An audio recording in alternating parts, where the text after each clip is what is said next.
श्रीमान राहुल गांधी जी और विपक्ष पहले चुनाव हारने के बाद कभी ईवीएम पर, कभी वीवीपैट पर, कभी इलेक्शन कमीशन पर और कभी अन्य संस्थाओं पर प्रश्न चिन्ह खड़ा करता था और ठीकरा फोड़ता था। अब कांग्रेस की प्लानिंग थोड़ी प्री प्लानिंग होगी। इलेक्शन हारने वाले बिहार में आरोप पहले लगाने शुरू कर दिए। सुप्रीम कोर्ट में बड़ी विस्तार में सुनवाई हुई।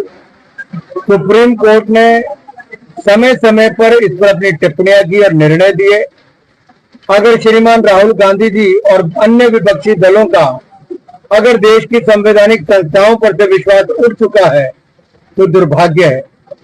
मैं राहुल जी को और विपक्ष को याद करवाना चाहता हूं, जब स्वर्गीय राजीव गांधी जी की हत्या हुई उस समय चुनाव चल रहे और इलेक्शन कमीशन ने उस समय केवल एक सीट का चुनाव पोस्टपोन नहीं किया था, बल्कि पूरे चुनाव पोस्टपोन कर दिए थे। ऐसा नहीं होता, लेकिन ऐसा हुआ। इलेक्शन कमिश्नर की नियुक्ति जो कांग्रेस के समय हुई, वो बाद में कांग्रेस पार्टी ज्वाइन कर गए।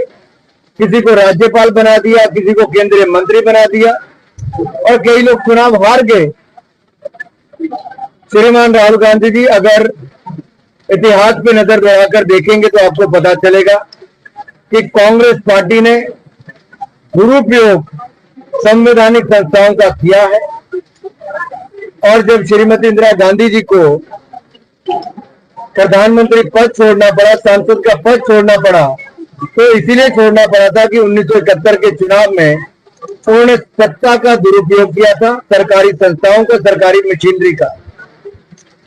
तो कांग्रेस के जमाने में संवैधानिक संस्थाओं का दुरुपयोग होता था। हमारी समय उनको और मजबूत करने का काम किया गया है। इंडिपेंडेंट, स्वतंत्र रूप में वो अपना काम करती है, निष्पक्ष रूप से काम करती है। लेकिन कीचड़ उछालना बंद करिए और बिहार के चुनाव में कूदने का तैयारी कीजिए, नहीं तो बार बार हर राज्य में जो आप हारे हैं और श्रीमान राहुल गांधी जी के नेतृत्व में 90